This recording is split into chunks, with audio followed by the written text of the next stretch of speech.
والأرض. بارك الله لنا ولكم في القرآن العظيم ونفعنا به. أستغفر الله لي ولكم ولسائر المسلمين إنه هو الغفور الرحيم. اللهم صل على سيدنا محمد وعلى آل سيدنا محمد وبارك وسلم. اللهم صل على سيدنا محمد وعلى آل سيدنا محمد وبارك وسلم. اللهم صل على سيدنا محمد وعلى آل سيدنا محمد وبارك وسلم. সকল প্রশংসা আল্লাহ তাআলার জন্য। আল্লাহ তাআলা আমাদেরকে পবিত্র জুমার নামাজ আদায়ের লক্ষ্যে আল্লাহর ঘর মসজিদে আসার তৌফিক দান করেছেন। এজন্য আমরা অন্তঃস্থল থেকে আল্লাহ তাআলার শুকর আদায় করি, আলহামদুলিল্লাহ।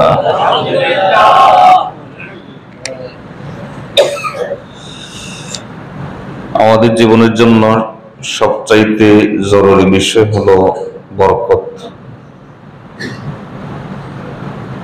এই বরকত নিয়ে কয়েক জুমা থেকে আলোচনা চলছে।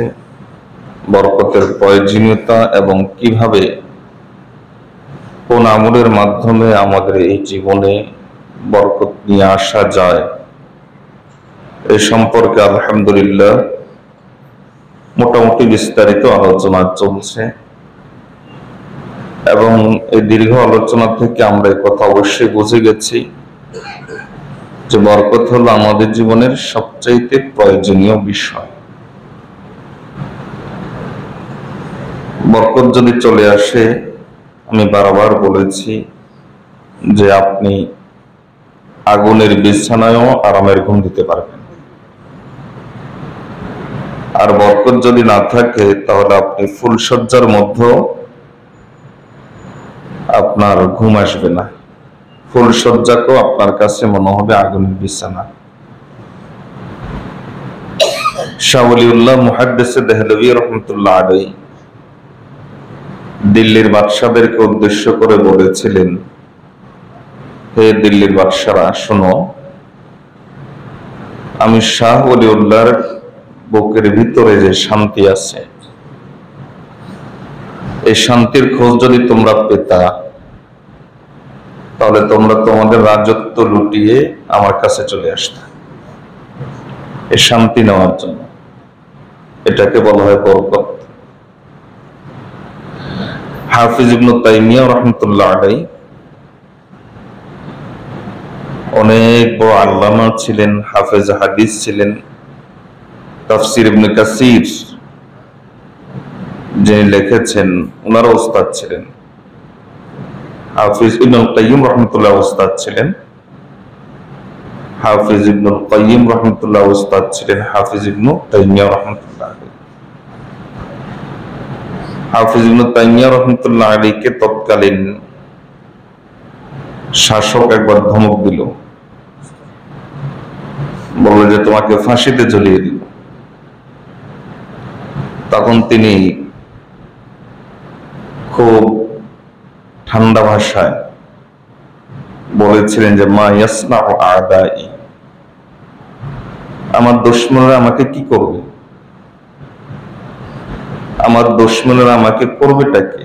ইন্না বুস্তানি ফি সাদরি ওয়া ইন্না জান্নাতি ফি সাদরি, আমার জান্নাত তো আমার এই বুকের ভিতরে আছে, আমার শান্তি তো আমার এই বুকের ভিতরে। সে কি এটা চিনে নিতে পারবে?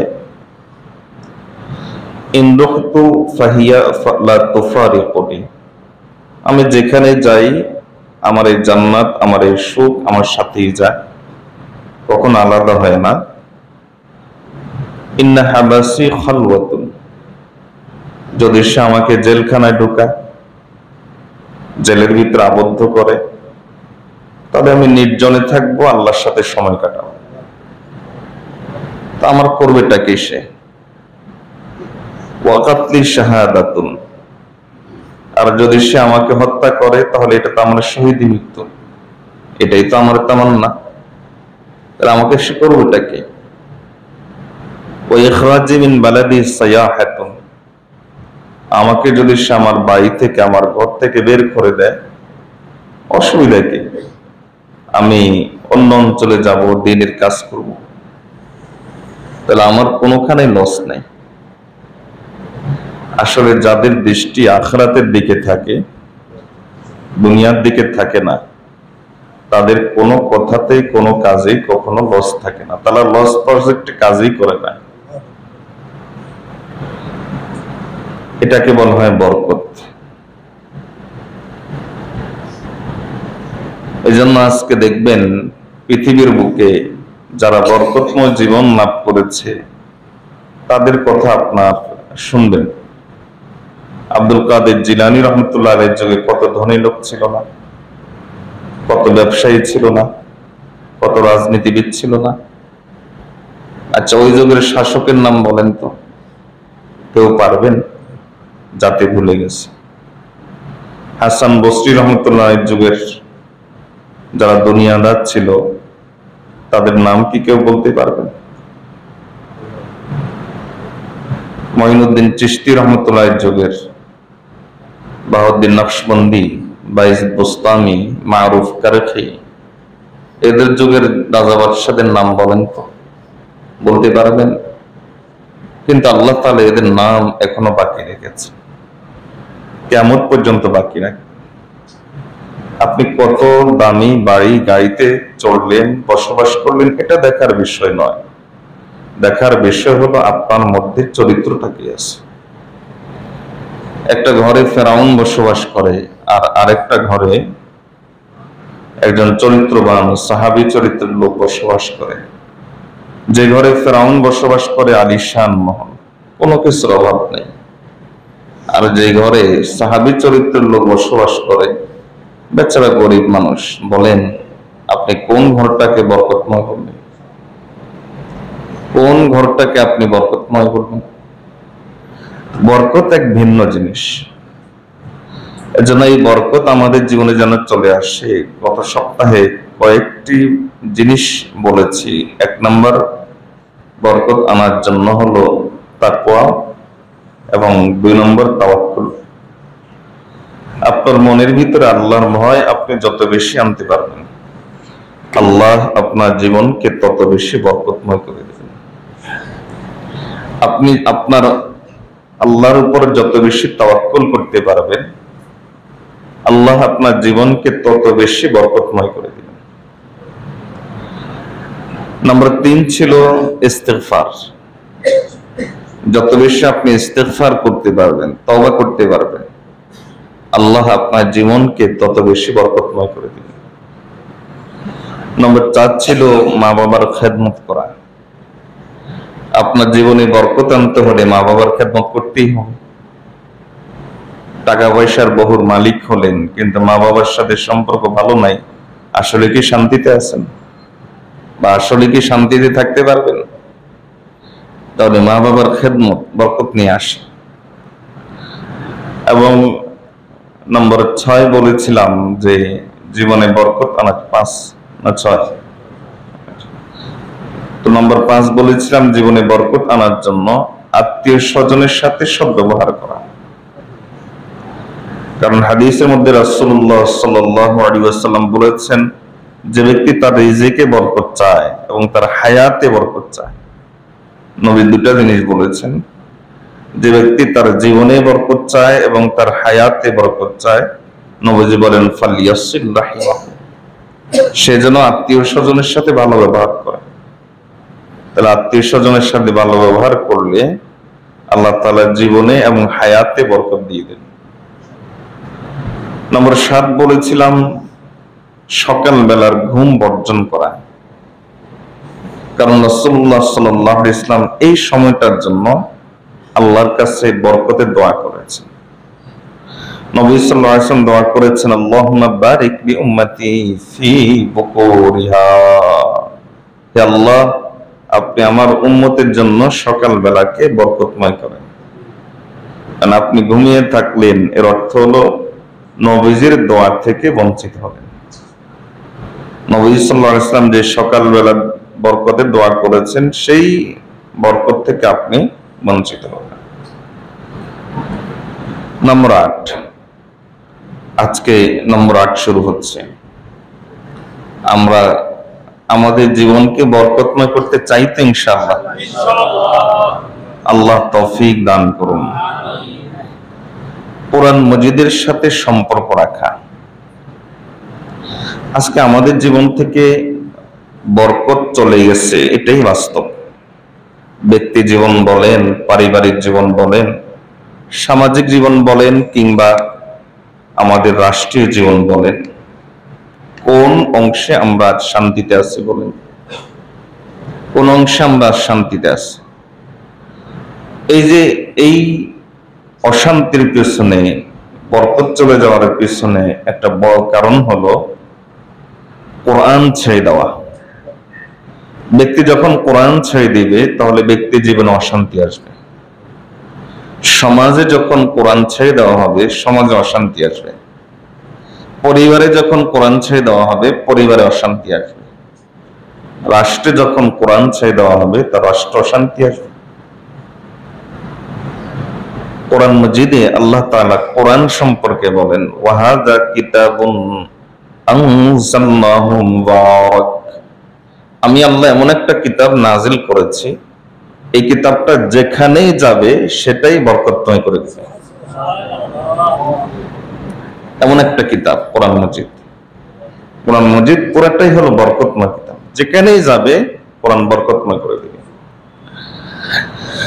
দেখুন, আমরা ব্যক্তি জীবনে কোরআন ছেড়ে দিয়েছি এবং পারিবারিক জীবনে কোরআন ছেড়ে দিয়েছি, জাতীয় জীবনে কোরআন ছেড়ে দিয়েছি। এর কিছু নমুনা, এর কিছু দৃষ্টান্ত। ব্যক্তি জীবনে কোরআন ছেড়ে দিয়েছি। কোরআন মজিদের অনেকগুলো হক আছে। হক আদায় করা, এটা হলো ইনসাফ। কেউ আপনার কাছে কোনো হক পাওনা আছে, আপনি সেটা আদায় করে দিলেন, এটা ইনসাফ। আর হক নষ্ট করা, এটা হলো জুলুম। কোরআন মজিদের সাথে আমাদের ইনসাফের আচরণ হয় না, কোরআন মজিদের সাথে আমাদের জুলুমের আচরণ হয়। ওয়ালাউ আন্না আহলাল কুরা লাউ সানুহু লাসানাহুম ওয়ালাউ আযযামুহু ফিন নুফুসি লাউযযামা। আল্লাহর এক আরেফ বলেছিলেন যে আজও কোরআনের অধিকারী যারা, অর্থাৎ আমরা, আজও কোরআনের অধিকারীরা যদি কোরআনের হক রক্ষা করে, কোরআনকে সঠিকভাবে মূল্যায়ন করে, তাহলে কোরআনের মালিক তাদেরকে রক্ষা করবে। তাহলে কোরআনের মালিক আজকে আমাদেরকে ছেড়ে দিলেন কেন? কারণ আমরা কোরআন ছেড়ে দিয়েছি। আল্লাহর সাথে আমাদের আলাদা কোনো পীড়িত নাই, পীড়িতের মাধ্যম হবে কোরআন। আল্লাহ আমাদেরকে মহব্বত করেন কিসের ভিত্তিতে? তার হাবিব সাল্লাল্লাহু আলাইহি ওয়াসাল্লামের উম্মত। তার হাবিব সাল্লাল্লাহু আলাইহি ওয়াসাল্লামের দাম এত বেশি কিসের ভিত্তিতে? তাকে আল্লাহ শ্রেষ্ঠ কিতাব দিয়েছেন তাই, আল্লাহ শ্রেষ্ঠ কালাম দিয়েছেন তাই। আমরা সে কোরআনেই ছেড়ে দিয়েছি, যার উসিলায় সিন্নি খাইলি মোল্লা চিনলি না। এটা প্রবাদ আছে না, যার উসিলা, কার উসিলায় সিন্নি খাইলি মোল্লা চিনলি না। আজকে যে কোরআনের কারণে আমাদের এই মর্যাদা, সে কোরআনকে আমরা ছেড়ে দিয়েছি। ব্যক্তি জীবনে কোরআন ছেড়ে দিয়েছি। আপনি হক আদায় করাটা হলো ইনসাফ, আর হক আদায় না করাটা হলো জুলুম। কোরআনের অনেকগুলো হক আছে, তার মধ্যে কোরআনের ব্যক্তি জীবনে সবচাইতে বড় হক হলো কোরআনটাকে সহি করে পড়তে পারা। এটা হলো কোরআনের 1 নম্বর হক। আপনি কোরআনের তরজমা পড়লেন, ভালো, নিষেধ নয়, তবে এর আগে জরুরি হলো কোরআন সহি করে পড়া। আপনি কোরআনের তাফসীর পড়লেন, বাংলা তাফসীর পড়লেন, ভালো, নিষেধ নয়, তবে এর আগে বহুগুণে জরুরি হলো কোরআন সহি করে পড়া। কোরআন সহি করে না পড়লে কি হয়? ছোট্ট দৃষ্টান্ত, যেমন আমরা সূরা ফাতিহা পড়ি, সূরা ফাতিহা আমরা আলহামদু পড়ি। এই আলহামদুকে কেউ সহিভাবে পড়লো না, বলো আলহামদু। আলহামদু মানে সমস্ত প্রশংসা আল্লাহর, আর আলহামদু মানে হলো ধমক আল্লাহর। ধমক ধমক ধমক বুঝেন নাই? এটা আর কি ধমক, মানে ধমক হলো আল্লাহর। এখন আপনি কি আল্লাহর প্রশংসা করবেন না আল্লাহকে ধমক দিবেন? চিন্তা করেন। আল্লাহকে ধমক দিয়ে আপনি এই নামাজের মাধ্যমে কি আদায় করবেন? আল্লাহর কাছ থেকে, আল্লাহর খাজানা থেকে কি আদায় করবেন? আপনি যার খাজানা থেকে আদায় করতে চান, ওই খাজানাতে আপনি অ্যাকাউন্টই খোলেন নাই, আপনি আদায় করবেন? আমরা অ্যাকাউন্টই তো খোলা হয় না, খাতায় হিসাবের খাতাই তো খোলা হয় না। কুল হুয়াল্লাহু আহাদ, এন্ড বলেন কুল হুয়াল্লাহু আহাদ। কুল মানে বলুন, আর কুল মানে খান। আপনি আল্লাহকে খাওয়া শুরু করলেন, তাহলে বলেন আপনার ঈমানের কি অবস্থা হবে? এই আল্লাহর বান্দা, খুব ভালো করে বুঝেন, আপনার বয়স কত সেটা বিবেচ্য বিষয় নয়। কোরআন সহি করেন নাই এর অর্থ আপনি কবিরা গুনাহে লিপ্ত। কোরআন সহি করেন নাই, আপনার সূরাগুলো সহি নাই যেগুলো নামাজে পড়ছেন, এর অর্থ হলো আপনার নামাজ তো হচ্ছে না, বরং আপনার ইত্তেলাওয়াত আপনাকে লানত করছে। ছোট্ট একটা দৃষ্টান্ত দেই বিষয়টাকে পরিষ্কার করার জন্য। আমাদের হারদি হযরত রহমতের একটা ছোট্ট ঘটনা আগেও শুনিয়েছি আপনাদেরকে। আমাদের হারদি হযরত শাহ আব্রাহুল হক রহমতুল্লাহ আলাইহি, তিনি গেছেন ইংল্যান্ডে। তো ইংল্যান্ডে গিয়ে লিফটের সামনে গিয়ে তিনি বললেন যে ভাই, লেফট কেদার হয়, লেফট কোন দিকে? কারণ মেজবান তো শরমে শেষ, এত বড় হুজুর লিফট বলতে পারে না, লেফট বলে। এজন্য মেজবান কানে কানে এসে বলে, হযরত ইয়ে লিফট है, লেফট नहीं है। এটা হলো লিফট, লেফট নয়। লেফট ভিন্ন জিনিস, লিফট এটা হলো আলমারির মতো যেটা লিফট। হযরত বললেন, ভাই मैं तो यही कहता हूं, कुरान सही करो वरना लिफ्ट लेफ्ट हो जाएगा। ভাই আমি তো এই কথাই বলি, কোরআন সহি করো, অন্যথা আমার মতো লিফট লেফট হয়ে যাবে। বুঝেন, উনি ইচ্ছা করে লিফটকে লেফট বলেছে শিক্ষা দেওয়ার জন্য। তো কোরআন সহি করা, আজকে আমরা আমাদের ব্যক্তি জীবন থেকে, আমার ছেলেকে আমার মেয়েকে ইংলিশ মিডিয়ামে স্কুলে পড়ানোর জন্য তো মরিয়া হয়ে উঠি, তাকে আমি দুনিয়াদার বানানোর জন্য তো কোনো কিছু বাদ রাখি না। কিন্তু কোরআন সহি করার ইচ্ছা মনের মধ্যে একবারও আসে না। চিন্তা করি না যে এই সন্তান কিয়ামতের দিন আল্লাহর কাছে বলবে, ও আল্লাহ, আজকে আমার মা বাবা আমার মাধ্যমে কোরআনের উপর জুলুম করার কারণে আমি জাহান্নামী হয়েছি। আমি যাদের কারণে জাহান্নামী হয়েছি, আমি যদি শাস্তি একটা পাই, আতিহিম দিফাইনি মিনাল আযাব, তাদেরকে আপনি ডাবল শাস্তি দিবেন। ও আল্লাহ, আপনি হয়তো তাদেরকে দেখলে আপনার দয়া চলে আসতে পারে, কারণ আপনি তো রহিম, আপনি তো রহমান। এজন্য ও আল্লাহ, আমি একজন ভিকটিম হিসাবে, আমার উপর এই অন্যায় করেছে, অত্যাচার করেছে আমার মা বাবা, আমাকে কোরআন শিখায় নাই। এজন্য আমি একজন ভিকটিম হিসাবে আপনার কাছে ফরিয়াদ করি, আপনি তো ইনসাফ করবেন। আপনি ইনসাফ করে ওয়ালানহুম লা'নান কাবীরা, আমার এই মা বাবাকে আপনি যত বড় তত বড় করে লানত দিবেন। এই সন্তানকে কোরআন না শেখানোর ফল এটা, যে আপনি আপনার সন্তানকে যা ইচ্ছা তাই বানান। এখন তো একটা সময় আমরা বলতাম জেনারেল শিক্ষা শিক্ষিত করেন, অসুবিধা নাই।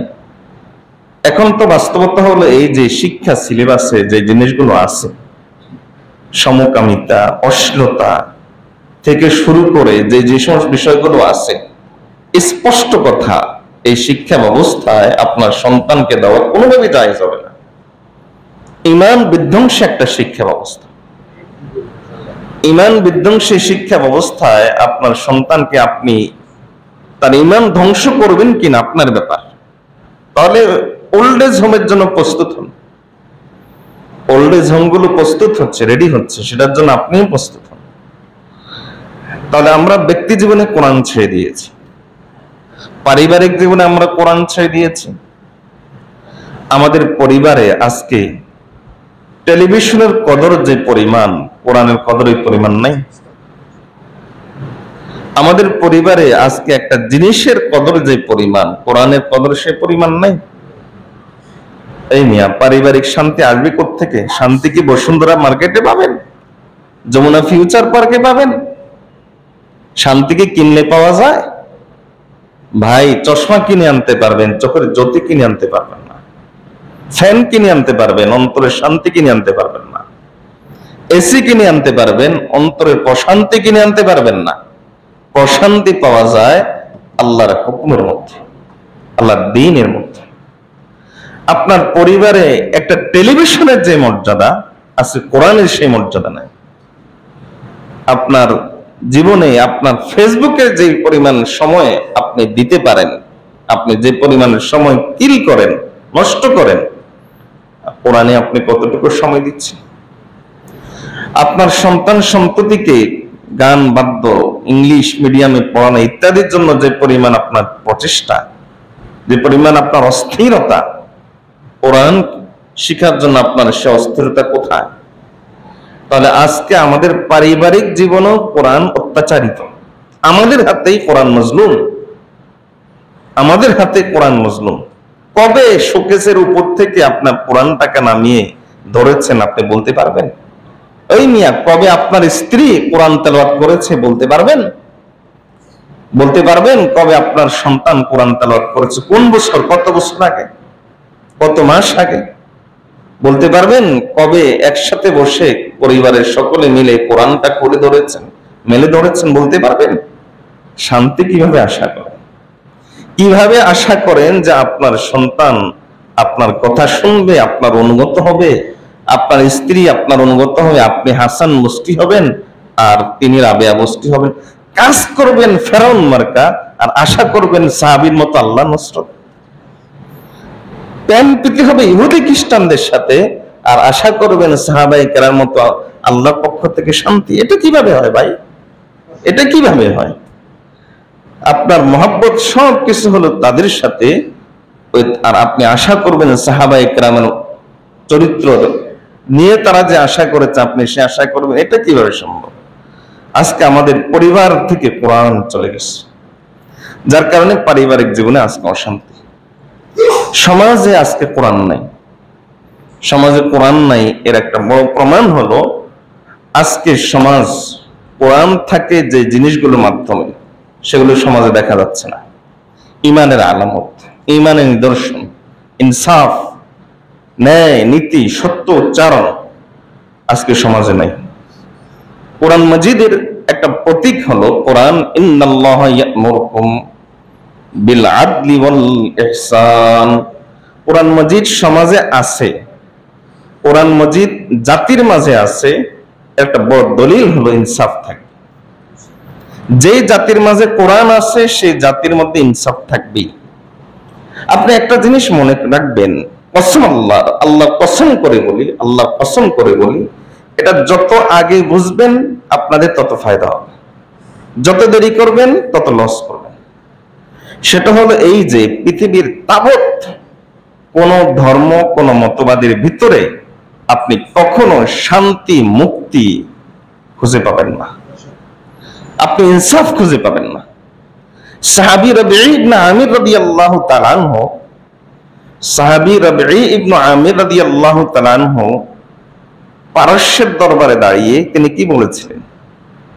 তৎকালীন পরাশক্তি পারস্যের দরবারে দাঁড়িয়ে রাবিঈ ইবনে আমির রাদিয়াল্লাহু তাআলা আনহু ময়লা টয়লা সাধারণ পোশাক পরে তিনি পারস্য দরবারে ঢুকেছেন। ওই বেচারা তো গায়ে লেগে গেছে। তখন সে বলল যে কোত্থেকে এসেছো? রাবিঈ ইবনে আমির রাদিয়াল্লাহু তাআলা বললেন, খবরদার, আমরা আসিনি। ইন্নাল্লাহা ক্বাদ ইবতাআসানা, আল্লাহ আমাদেরকে পাঠিয়েছে। আমরা আসিনি, আল্লাহ আমাদেরকে পাঠিয়েছে। ভাই মুসলিম উম্মাহ আল্লাহর নির্বাচিত দল, কুনতুম খায়রা উম্মাহ উখরিজাত লিন-নাস। আমরা আসিনি, আল্লাহ আপনাকে পাঠিয়েছেন। আপনার চেয়ে বহু জ্ঞানী গুণী আজকে খ্রিস্টান, আপনার চেয়ে বহু জ্ঞানী গুণী ইমান থেকে বঞ্চিত, আপনার থেকে বহু সম্পদশালী ইমান থেকে বঞ্চিত, আপনার চেয়ে থেকে বহু সুন্দর মানুষ ইমান থেকে বঞ্চিত। ভাই আপনি কোন গুণ বলে আপনি ইমান পেয়েছেন? আপনি কি আল্লাহর কাছে অ্যাপ্লিকেশন করেছিলেন, দরখাস্ত করেছিলেন যে আল্লাহ আপনি ইমান দেন? বুঝা গেল আমরা আসিনি, আল্লাহ পাঠিয়েছেন। আল্লাহ পাঠিয়েছেন কেন? উখরিজাত লিন-নাস, গোটা মানব জাতির কল্যাণের জন্য। ইসলাম কখনো কিছু ব্যক্তির মধ্যে সীমাবদ্ধ থেকে সন্তুষ্ট থাকে না। ইসলাম একটা আন্তর্জাতিক ধর্ম, আল্লাহ প্রদত্ত একমাত্র ধর্ম। ইসলাম চায় গোটা দুনিয়া ইসলামের ছায়া তলে আসুক। ইসলাম চায় গোটা দুনিয়াতে শান্তি প্রতিষ্ঠিত হয়ে যায়।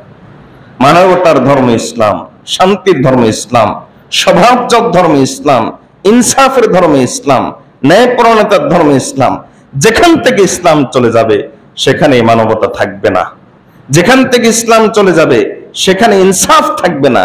যেখান থেকে ইসলাম চলে যাবে সেখানে স্বভাবজাত বলতে কোনো কিছু থাকবে না। বিকৃত রুচির বিস্তৃত মস্তিষ্কের লোকজন তখন সমাজ পরিচালনা করবে। তখন দেখা যাবে 2-3% লোক 97% লোককে পরিচালনা করবে। কারণ 97% লোক যখন আল্লাহর গোলামি ছেড়ে দিবে, তখন আল্লাহ তাআলা এই বিকৃত মস্তিষ্কের অধিকারী পাগল ছাগলকে তখন এই 97% প্রভু বানিয়ে দিবেন।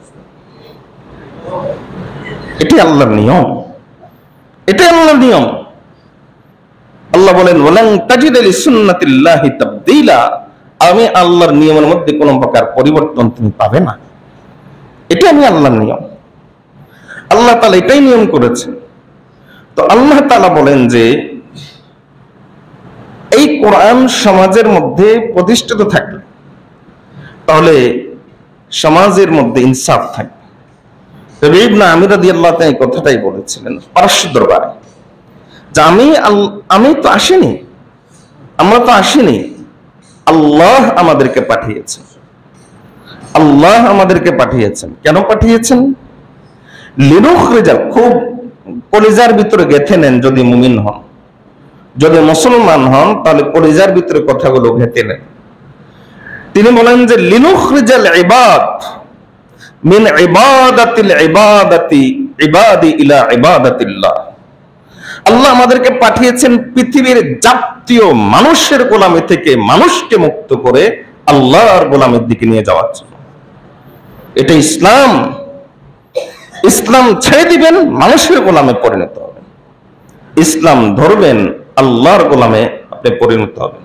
ये एक सजदा है जिससे तो गिरा समझता है, लाखों सिजदे से आदमी को देते हैं नजात। ইকবাল বলেছিলেন আল্লাহর আনুগত্য, আল্লাহকে সিজদা দেওয়ার বিষয়টা মামুলি নয়। আল্লাহকে প্রকৃত অর্থে যদি তুমি সিজদা দিতে পারো, আল্লাহর সামনে প্রকৃত অর্থে যদি তুমি মাথা নত করতে পারো, আল্লাহ তোমাকে লক্ষ সিজদা থেকে নাজাত দিয়ে দেবে। এটা ইসলাম, এটা ইসলাম। লিনুখরিজাল ইবাদা মিন ইবাদাতিল ইবাদি ইলা ইবাদাতিল্লাহ। আল্লাহ আমাদেরকে পাঠিয়েছেন যেন আমরা মানুষকে মানুষের গোলামি থেকে মুক্ত করে আল্লাহর গোলামির দিকে নিয়ে যেতে পারি। এরপরের কথাটা দেখেন, ওয়ানুখরিজা মিন জাওরিল আদিয়ান ইলা আদলিল ইসলাম। আল্লাহ আমাদেরকে পাঠিয়েছেন যেন আমরা জাতীয় ধর্ম, পৃথিবীতে যত ধর্ম আছে, পৃথিবীতে যত মত আছে, পৃথিবীতে যত পথ আছে, সমস্ত মত পথের জুলুম অত্যাচার থেকে রক্ষা করে যেন ইসলামের জাস্টিস, ইসলামের ইনসাফের দিকে তোমাদেরকে নিয়ে আসতে পারি। আল্লাহ আমাদেরকে এজন্য পাঠিয়েছে। ইসলামই একমাত্র ইনসাফ দিতে পারবে। এই কথাটা যত আগে বুঝবেন তত ফায়দা হবে, যত আগে বুঝবেন তত ফায়দা। অন্যথায় কেমন হবে? ওই যে একটা প্রবাদ আছে আরবিতে, ফাররা মিনাল মাতার ওয়াকা তাহতাল মিজাব। এক লোক বৃষ্টির থেকে বাঁচার জন্য দৌড়ে গিয়ে পালিয়েছে, পালিয়ে গিয়ে কোথায় দাঁড়িয়েছে? একবারে নালার নিচে দাঁড়িয়েছে। ও যেখানে বৃষ্টির পানি খুব জোয়ারে চলে আসে, ওখানে গিয়ে দাঁড়িয়েছে। আপনি যত দেরি করবেন, এক বৃষ্টি থেকে যাবেন, আরেক নালার নিচে দাঁড়াবেন, ডাস্টবিন থেকে উঠবেন, পায়খানা গিয়ে পড়বেন। কিন্তু যত আগে বুঝবেন ইসলামই পারে আপনাকে ইনসাফ দিতে, ইসলামই পারে আপনাকে ন্যায়পরায়ণতা দিতে, তত আগে আপনার ফায়দা হবে। আল্লাহ আমাদেরকে কথাগুলো বোঝার তৌফিক দান করুন। তো সমাজ থেকে আজকে আমরা কোরআন ছেড়ে দেওয়ার কারণে আজকে সমাজ থেকে বরকত চলে গেছে। সমাজ থেকে বরকত চলে গেছে এর কারণ হলো সমাজ থেকে আমরা কোরআন ছেড়ে দিয়েছি। ওসমানীয় খেলাফত ছিল একটা সময়, ওসমানীয় খেলাফত। ইংরেজরা এটার বিকৃত নাম দিয়েছে অটোমান। এটা বিকৃত নাম। এরা সবকিছুকে বিকৃত করে, মুসলমানের কোনো কিছুকে এরা সুস্থ রাখে নাই। স্পেন দখল করে সবগুলোর নামই তারা পাল্টে দিয়েছে। করডোবা তারা নাম দিয়ে ফেলেছে, এটা নাম হলো করডোবা। তাফসিরে কুরতুবী, ইমাম কুরতুবী রহমতুল্লাহ আলাইহি যে তাফসির লিখেছেন কুরতুবা জামি মসজিদে বসে, কুরতুবা জামি মসজিদ, ওই কুরতুবার নামে তাফসিরে কুরতুবী। ইমাম কুরতুবী রহমতুল্লাহ সেখানে বসে তাফসিরটা লিখেছিলেন, আর সেটার নাম পরিবর্তন করে তারা নাম দিয়ে দিল করডোবা। বুঝাচ্ছি? মুসা আলাইহিস সালাম নাম পরিবর্তন করে ফেলছে, ঈসা আলাইহিস সালাম নাম পরিবর্তন করে ফেলেছে, ইয়াকুব আলাইহিস সালাম নাম পরিবর্তন করে ফেলেছে। এখন ঈসা হয়ে গেল তাদের কাছে যিশু, ইয়াকুব হয়ে গেল জ্যাকব, তার অন্যগুলো আর কি, ওদের কাছে কোনো নামে সুস্থ থাকে না। তো ইমাম কি যেন বলতেছিলাম, ওসমানী খেলাফত, তারা এটার বিকৃত করে নাম দিয়ে দিয়েছে অটোমান এম্পায়ার। তো ওসমানী খেলাফতের যিনি মূল ছিলেন উনি ছিলেন ওসমান গাজী রহমতুল্লাহ আলাইহি। আমি শুনেছি যে এর উপর নাকি টেলিভিশনে একটা সিরিজ আছে, এটার সাথে ওটার কোনো সম্পর্ক নাই। উনি ছিলেন একজন আল্লাহওয়ালা, আর টেলিভিশনে ওই চরিত্র যে করে তার ফটো আমি দেখেছি, একজন দেখিয়েছেন, এ তো ফাসেক। ওই চরিত্রের সাথে ওই ওসমান গাজী যিনি মূল, তার সাথে কোনো সম্পর্ক নাই। ওসমান গাজী রহমতুল্লাহ আলাইহি ছিলেন একজন আল্লাহওয়ালা বুজুর্গ। ওসমান গাজী রহমতুল্লাহ আলাইহি এত বড় এম্পায়ার, এত বড় সাম্রাজ্য দাঁড় করাতে পেরেছিলেন কিভাবে? অনেক কারণ, তবে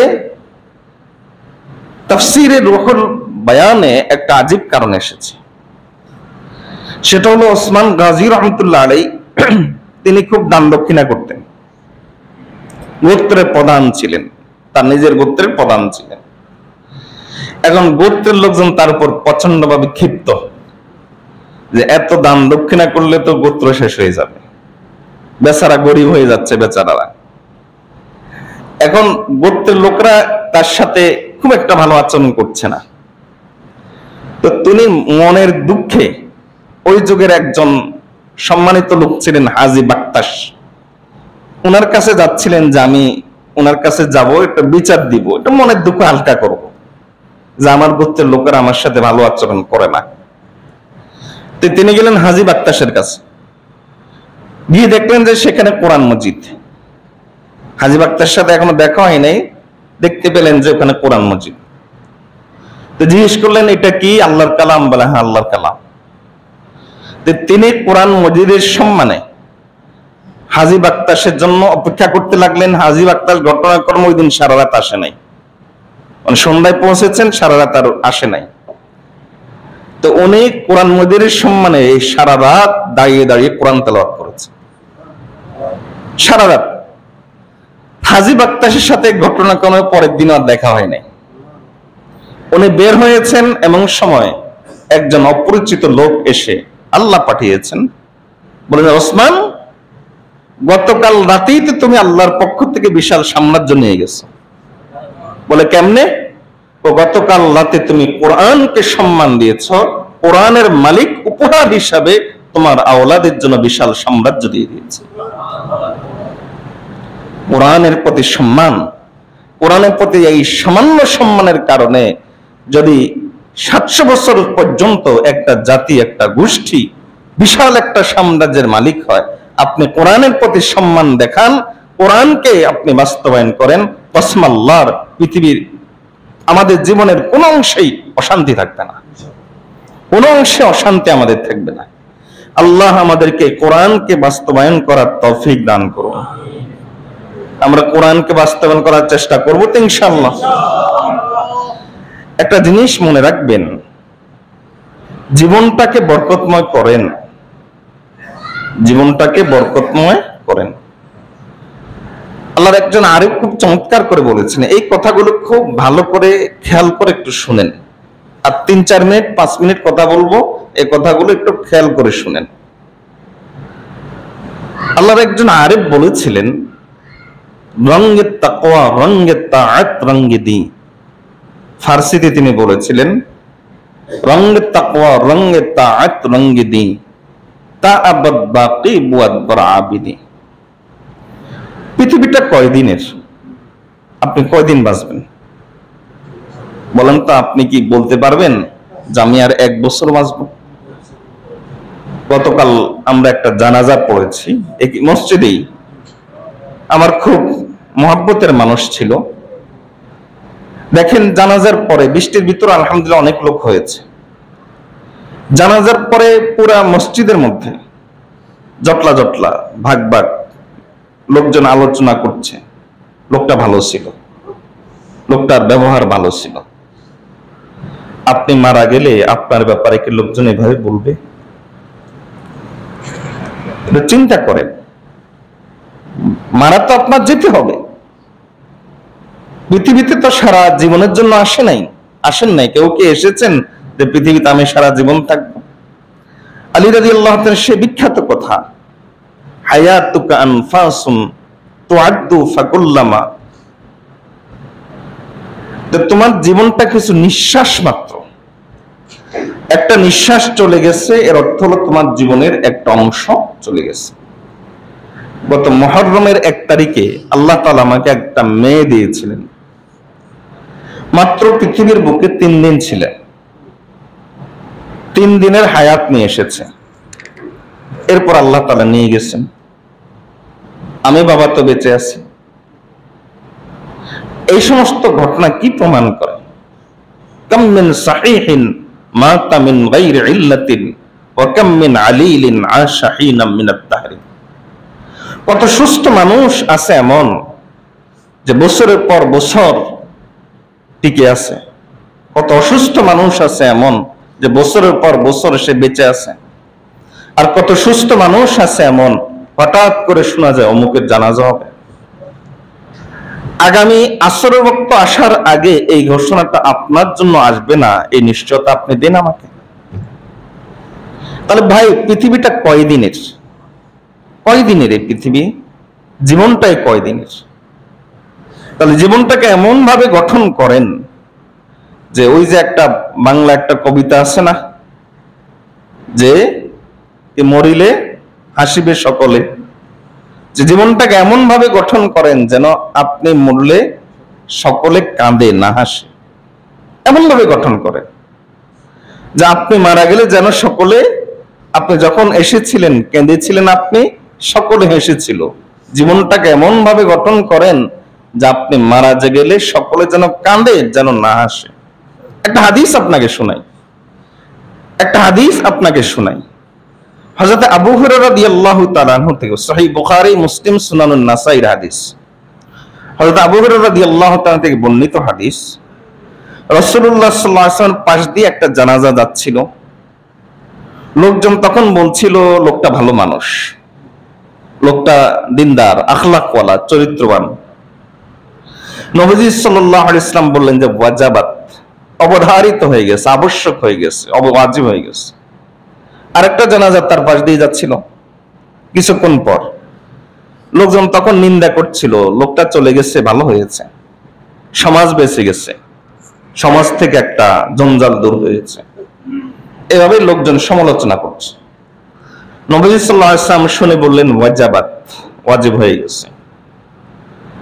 ওমর রাদিয়াল্লাহু তাআলা দৌড়ে আসলেন, বলেন ইয়া রাসূলুল্লাহ সাল্লাল্লাহু আলাইহি ওয়াসাল্লাম, আগের লোকের ব্যাপারেও বলেছেন ওয়াজিব হয়ে গেছে, পরের লোকের ব্যাপারেও বলেছেন ওয়াজিব হয়ে গেছে, মা ওয়াজাবাত, কি ওয়াজিব হয়ে গেল? নবীজি সাল্লাল্লাহু আলাইহি ওয়াসাল্লাম বললেন যে ওয়াজিব হয়ে গেছে আগের লোকের ব্যাপারে, বলেছি ওয়াজাবাত লাহুল জান্নাত, তার জন্য জান্নাত ওয়াজিব হয়ে গেছে। দ্বিতীয় লোকের ব্যাপারে আমি ওয়াজিব হয়ে গেছে বলেছি, তার জন্য জাহান্নাম ওয়াজিব হয়ে গেছে। ওমর রাদিয়াল্লাহু তাআলা আশ্চর্য হয়ে নবীজির দিকে তাকিয়ে থাকলেন। নবীজি সাল্লাল্লাহু আলাইহি ওয়াসাল্লাম তখন বললেন যে শুনো, আল মালাইকাতু শুহাদাউল্লাহি ফিস সামা ওয়াল মালাইকাতু শুহাদাউল্লাহি ফিস সামাই ওয়া আনতুম শুহাদাউল্লাহি ফিল আরদ। তো দুই ধরনের সাক্ষী আছে আল্লাহর। এক ধরনের সাক্ষী হলো জমিনের, আর এক ধরনের সাক্ষী হলো আকাশের। তো জমিনের সাক্ষী হলো তোমরা মুমিনরা, আর আকাশের সাক্ষী হলো আল্লাহর ফেরেশতারা। তোমরা যখন জমিন থেকে এই কথা সাক্ষ্য দাও যে লোকটা ভালো মানুষ, মারা গেলে যখন তোমার দিল চিনচিন করে উঠে, ব্যথা লেগে উঠে, খারাপ লেগে উঠে, তাহলে আকাশের ফেরেশতারা আল্লাহর কাছে সাক্ষী দেয় আপনার এই বান্দা ভালো মানুষ। আর তোমরা যখন বলো লোকটা চলে গেছে, ভালো হয়েছে, সমাজ বেঁচে গেছে, তখন আকাশের ফেরেশতারা, জমিনের সাক্ষীরা যখন এই সাক্ষী দাও, তখন আকাশের ফেরেশতারা এই সাক্ষী দেয় যে লোকটা চলে গেছে, আল্লাহ খুব খারাপ বান্দা ছিল, এজন্য তোমাদের সাক্ষীর ভিত্তিতে আগের লোকের ব্যাপারে জান্নাত ওয়াজিব হয়ে গেছে, আর পরের লোকের ব্যাপারে জাহান্নাম ওয়াজিব হয়ে গেছে। এখানে ছোট্ট করে একটা প্রাসঙ্গিক কথা, সে প্রাসঙ্গিক কথা হলো এই, তাহলে হাদিসে যে এসেছে যে মৃত্যু ব্যক্তির ব্যাপারে নিন্দা বলা যাবে না, তাহলে এই হাদিসটা তো এই হাদিসের সঙ্গে বিরোধ। ওই হাদিসটা সহিহ বুখারী, মুসলিম, তিরমিজি তিনটা কিতাবে আছে। রাসূলুল্লাহ সাল্লাল্লাহু আলাইহি ওয়াসাল্লাম বলেছেন যে লা তাসুব্বু আমওয়াতাকুম, তোমরা মৃত ব্যক্তির ব্যাপারে কোনো মন্দ কথা বলো না, কারণ ফাইনহুম কাদ আফতাউ ইলা মা কাদ্দামু, কারণ তারা যে চলে গেছে, তারা যা নেওয়ার নিয়ে গেছে, তোমরা মন্দ বলে কি ফায়দা। এই দুই হাদিসের মধ্যে বিরোধ নাই। কেমনে বিরোধ নাই? ইমামে নববী রাহমাতুল্লাহ আলাইহি এই বিরোধের এর বাহ্যিক বিরোধের সমাধান নেন। ইমাম নববী রাহমাতুল্লাহ আলাইহি বলেন যে 3 শ্রেণী ব্যতীত বাকি সব শ্রেণীর ব্যাপারে এই মূলনীতি কার্যকর যে তাদের ব্যাপারে কোন প্রকার মৃত ব্যক্তির ব্যাপারে নিন্দা বলা যাবে না, 3 শ্রেণী ব্যতীত। এক নম্বর হলো আন্নাহু আন সাব্বিল আমওয়াত ফি গায়রিল মুনাফিক ওয়া সাইরিল কুফফার। 2 ওয়া ফি গায়রিল মুতাযাহির বিফিসকিন আও বিদআতিন। সংক্ষেপে এক নম্বর হলো যে বড় ধরনের কাফেরদের লিডার টাইপের। আরেক নম্বর যার মুনাফিক স্পষ্ট। 3 নম্বর যার পাপিষ্ঠতা, পাপাচার এত বেশি যে তার পাপাচারের কারণে, অন্যায়ের কারণে সমাজ অতিষ্ঠ। 4 নম্বর, এটা ওটার সাথে উনি লাগিয়েছেন, আমরা এটাকে 4 নম্বর বলতে পারি, যার বেদাতি কর্মকাণ্ড সমাজে প্রকাশ্য, যে কাফেরদের লিডার টাইপের, যার মুনাফিক স্পষ্ট, যার পাপাচারের কারণে সমাজ অতিষ্ঠ, যার অন্যায়ের কারণে সমাজ অতিষ্ঠ, আর যার বেদাত স্পষ্ট। এই 4 শ্রেণী ব্যতীত বাকি সকলের জন্য মারা গেলে নিন্দা বলা যাবে না। আর 4 শ্রেণীর ব্যাপারে নিন্দা বললে অসুবিধা নাই, নবীজির অনুমোদন আছে, যেটা হাদিস থেকে বোঝা যায়। এই হাদিসটার আরেকটা ইঙ্গিত আমরা আরেকটা হাদিসে পাই। রাসূলুল্লাহ সাল্লাল্লাহু আলাইহি ওয়াসাল্লামের পাশ দিয়ে একটা জানাজা যাচ্ছিলেন। নবীজি সাল্লাল্লাহু আলাইহি ওয়াসাল্লাম বলেন যে হয় এই লোকটা মুস্তারিহ অথবা মুস্তারাহ। মুস্তারিহের অর্থ হলো সে নিজে সুখী অথবা সে সুখ দিয়ে গেছে, নিজে আনন্দিত অথবা সে আনন্দ দিয়ে গেছে। সাহাবায়ে কেরাম বলেন যে রাসূলুল্লাহ সাল্লাল্লাহু আলাইহি ওয়াসাল্লাম মাল মুস্তারিহ ওয়া মাল মুস্তারাহ, নিজে সুখী অথবা আনন্দ দিয়ে গেছে এটা কি জিনিস? রাসূলুল্লাহ সাল্লাল্লাহু আলাইহি ওয়াসাল্লাম বলেন যে আল আব্দুল মুমিনু ইয়াস্তারিহু মিন নাসাবিদ দুনিয়া ওয়া আযাহা, প্রকৃত মুমিন বান্দা দুনিয়ার কষ্ট, ক্লেশ এগুলো থেকে নিজেকে মুক্ত করে সুখী হয়ে যায়। এজন্য মৃত্যুর মাধ্যমে সে আনন্দিত হয়, সুখী হয়ে যায়। আর ইলা রাহমাতিল্লাহ, সে আল্লাহর রহমতের কাছে চলে যায়। ওয়াল আব্দুল ফাজির, আর যার পাপাচার, যার অন্যায় আচরণ সমাজের মধ্যে প্রতিষ্ঠিত এমন ব্যক্তি, ইয়াস্তারিহু মিনহুল ইবাদ, সাধারণ মানুষ তার মৃত্যুতে আনন্দিত হয়। ওয়াল বিলাদ এবং জনগণ, অঞ্চল, কওম তার, ওয়াশজার এবং তার গাছপালা, তরুলতা, ওয়াদ এবং জীবজন্তু তার মৃত্যুতে আরাম পায়। এজন্য হয় সে নিজে সুখী হয়েছে অথবা অন্যদেরকে সুখ দিয়ে গেছে। আমি যেটা আপনাদেরকে বলতে চাই সেটা হলো জীবনটাকে এমন ভাবে গঠন করেন যে আপনার মৃত্যুতে মানুষ যেন না হাসে, আপনার মৃত্যুতে যেন মানুষ কাঁদে, এমনটা গঠন করেন। কয়দিনের দুনিয়া ভাই, কয়দিন বাঁচবেন, কয়দিন এই জগতে বেঁচে থাকবেন? আজকে মরে গেলে এরপরে কাল আলোচনা শেষ, এই তো আমাদের জীবন, ইতিহাস শেষ। কত স্বপ্ন দেখি ঘুমের ঘোরে, কত স্বপ্ন দিয়ে শুয়েছি, কাল এটা করব, পরশু অমুক ব্যবসা করব, এর পরের দিন এই গাড়ি করব, ওর পরের দিন এই গাড়ি করব। এরপর মারা গেলে, চোখ বুজে গেলে সব স্বপ্ন শেষ, সব বিলাসিতা শেষ। এজন্য জীবনটাকে গঠন করে, বরকতময় জীবন গঠন করে। মনে রাখবেন, অধিক সম্পদের ভিতরে আল্লাহ তাআলা বরকত রাখেন নাই, বরকত রেখেছেন আল্লাহ দ্বীনের ভিতরে। আপনি হারাম উপায়ে সম্পদ উপার্জন করেছেন, এর ভিতরে বরকত নাই, হারামে আরাম নাই। এ কথা মনে রাখবেন, হারামে আরাম নাই, এটা মনে রাখবেন, হারামে আরাম নাই। হারাম উপায়ে আপনি অনেক সম্পদ অর্জন করেছেন, কিসের আরাম? সর্বশেষ যে কথাটা বলি, চিন্তা চেতনাটাকে পাল্টান, দৃষ্টিটা দুনিয়ার দিকে না দিয়ে একটু আখিরাতের দিকে ফেরান, দৃষ্টিটা দুনিয়ার দিকে না দিয়ে আখিরাতের দিকে ফেরান। আমি আপনাকে আশ্বস্ত করছি যে যেমন ভাবে অন্ধকারের ভিতরে আলো চলে আসলে অন্ধকার অন্ধকার থাকে না, কিন্তু দীর্ঘদিন ওই অন্ধকারময় অবস্থায় পড়ে থাকলে সেখানে সাপ বিচ্ছু বসবাস করা শুরু করে। এই যে পেরেশানি, এই যে অস্থিরতা, এটা হলো দীর্ঘদিন কোরআনের আলো থেকে আমাদের দিল অন্ধকার হয়ে যাওয়ার কারণে। কোরআনের আলো নিয়ে আসেন, কসম আল্লাহর এই পেরেশানিগুলো থাকবে না, কসম আল্লাহর এই অশান্তিগুলো থাকবে না। আলী রাদিয়াল্লাহু তাআলা খুব চমৎকার বলতেন, প্রত্যেক মানুষের জন্য আকাশে দুইটা দরজা আছে, একটা দরজা দিয়ে তার আমল যায়, আর একটা দরজা দিয়ে আমলের ফলাফল আসে। এজন্য আল্লাহর আরিফ বলেছিলেন, খুব ভালো করে বলেছিলেন, জব কাহা মাইনে মেরা আল্লাহ হাল দেখ, জব আয়া বান্দা তেরা নামায়ে আমাল দেখ। আমি যখন দেখলাম যে আল্লাহকে বললাম, ও আল্লাহ আমার অবস্থা খারাপ, দেখেন না আল্লাহ। আল্লাহ বলেন, বান্দা তোর অবস্থা খারাপ আমি বুঝি, কিন্তু এর আগে কেন খারাপ তুই তোর আমল নামাটা দেখ, তুই তোর আমল নামাটা দেখ, কেন অবস্থা খারাপ। হযরত হাসান বসরি রাহমাতুল্লাহ আলাইহির কথাটার উপর আমল শুরু করি। হাসান বসরি রাহমাতুল্লাহ আলাইহি বলেন, যে জাতি, যে গোষ্ঠী ইস্তিগফার করে, তওবা করে, আল্লাহ তাদেরকে আযাব দিবেন না। তো কেন? যদি ইস্তিগফারের প্রেরণা আল্লাহ তাদের অন্তরে তৈরি করেন, এর অর্থ হলো আল্লাহ বুঝাতে চান আমি আল্লাহ তাদেরকে মাফ করে দিব। এটা অনেকটা এরকম, সন্তান অপরাধ করলে বাবা যদি বলে মাফ চা, মাফ চা, তাহলে অর্থ কি? বাবা চায় মাফ করে দিবে, এই জন্য বলে মাফ চা, মাফ চা। আল্লাহ আপনার আর আমার অন্তরে যদি তওবা ইস্তিগফারের প্রেরণা তৈরি করেন, তাহলে আল্লাহ কেমন যেন বলতে চান যে তুই মাফ চা, আমি আল্লাহ মাফ করে দিব। আল্লাহ কোরআন মাজিদে এই কথাই বলেছেন, ওয়ামা কানাল্লাহু মুআযযিবাহুম ওয়া হুম ইস্তাগফিরুন।